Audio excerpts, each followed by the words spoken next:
Leicester Fields, London. A winter evening in 1761. Outside, the city is restless. Carriage wheels clatter on cobblestones, voices drift from taverns, and somewhere not far away, music from a theatre rides the cold air. But inside one tall, narrow house on the edge of the square, everything seems peaceful. The house belongs to a woman named Anne King. She lets rooms to gentlefolk, keeps a neat table, and lives quietly by the rhythms of her small business. A maid, Anne Windsor, comes and goes with coal and kindling. On the upper floors, a foreign artist, Theodore Gardelle, works in enamel and paint. On the evening before our story truly begins, a Wednesday in February, a friend visits Mrs. King. They sit together in her parlour in Leicester Fields, talking comfortably. She is in good spirits. They even make plans. On Saturday they will go to the opera. There is nothing in her manner to suggest that she is standing on the very edge of her life. The next morning, Thursday, starts like any other. Just after 7, the maid, Anne, rises in the dim light of a cold London dawn. She opens the shutters in the front parlour, letting a little grey brightness in from the square. Then she walks quietly to the passage door that leads towards her mistress's bedroom. The key for the street door lies on a dressing table just inside. Mrs. King is still in bed. She asks sleepily how the maid is feeling. Poorly, the girl admits, but goes about her work. She lays the fire in her mistress's chamber so the room will be warm when she chooses to rise. A little later, around 8, Anne goes upstairs to the artist's room. Mr. Gardelle is awake, wrapped in a coloured gown, and he has a favour to ask. Would she carry 2 letters to the Haymarket, take a guinea and his snuff-box, and bring him back a small amount of snuff? It is a simple errand, no more than a short walk there and back. Anne takes the letters and the coin and goes downstairs again. When she tells Mrs. King, her mistress hesitates. If the maid goes out, who will answer the door? Who will be there if callers come? To reassure her, Anne says that Mr. Gardelle will come down and sit in the parlour while she is away. Then she goes back up, tells him what she has promised on his behalf, and he agrees. He comes down with a couple of books in his hand and settles in the front room. Anne steps out into the cold streets of London. By her own measure, she is gone perhaps a quarter of an hour. She delivers the letters, buys the snuff, and hurries back, the key to the door in her pocket. When she returns, the lock turns as usual. The house is quiet. In the parlour, 2 books lie on the table. No one is there. She puts down the little twist of snuff and the change from the guinea and begins to look for her people. She goes upstairs to Mr. Gardelle's room. Empty. She walks through every room in the house except one, Mrs. King's locked bedchamber, which she has no right to enter uncalled. There is no trace of her mistress. No trace of the lodger. Back in the kitchen, the maid boils water, makes herself a small piece of toast, and sits to gather her thoughts. Above her, she hears footsteps, someone moving in the parlour or along the passage, then going upstairs. She does not see who it is. The sound is there, and then it is gone. A little later, when she goes back to tend the fire in the parlour, she notices that something small and ordinary has changed. The snuff and the coin she left on the table are no longer there. As the day unfolds, what began as a small unease slowly deepens. Around mid-morning, when Anne goes back up to clean the lodger's room, she does not find him there. Instead, she meets him coming down from the garret, the little attic space above. He is no longer in his coloured gown. He is dressed in scarlet, and over one eye is a dark patch, covering a fresh swelling the size of a small coin. When she left on his errand, His face had been unmarked. He says little. He goes into his own bedchamber and closes the door.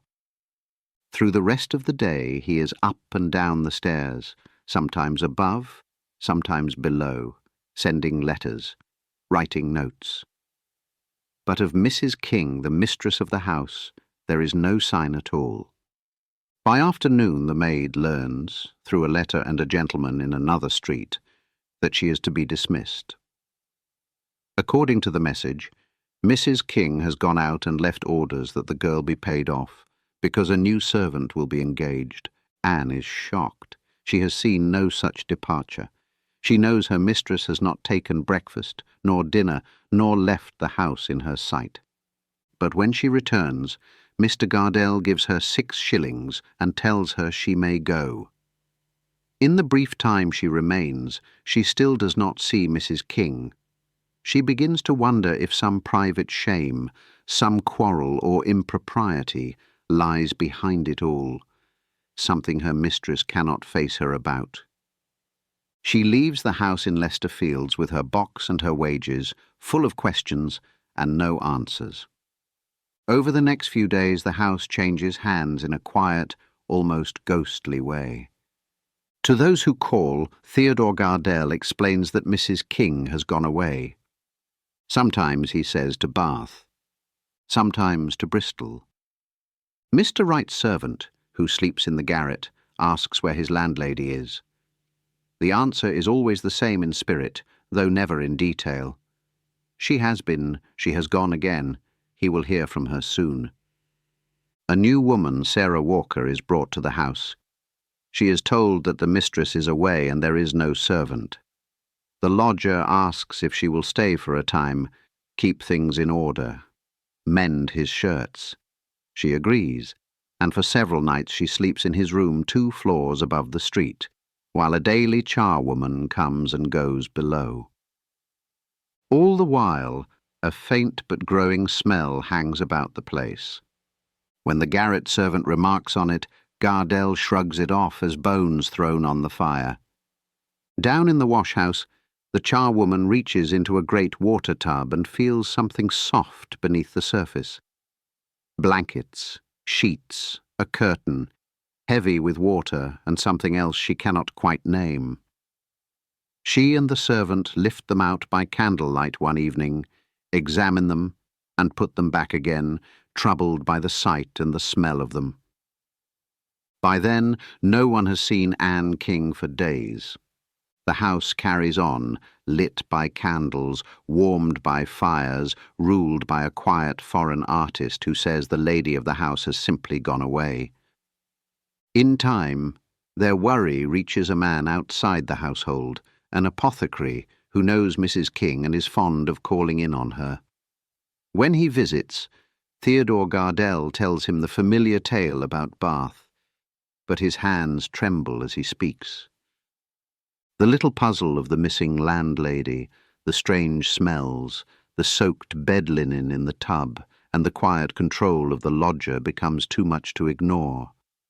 A complaint is made. A magistrate listens. A warrant is written out in a careful hand. One day, officers come to the house in Leicester Fields. They accuse Theodore Gardelle of doing away with Mrs. Anne King. He faints. When he comes round, they ask for the key to her room. He says she has taken it with her into the country. So they send a man in through the window instead, and he opens the door from within. What they see on the other side of that door tells them that Mrs. King never reached Bath, nor Bristol, nor any other place that lies beyond the city. There are sheets and blankets that have been washed in haste, still damp, curtains taken down and put up again, the marks of blood, not of illness, but of violence, the signs, here and elsewhere in the house, that a human life has ended, and that someone has tried, slowly, clumsily, to erase the fact. Upstairs, under the lodger's bed, they find a woman's shift, stained. In his drawer, a shirt of his own, also marked. Hidden away with a friend in another part of town, they discover a small box, not of colours as he claimed, but of jewels and a watch that belonged to Anne King.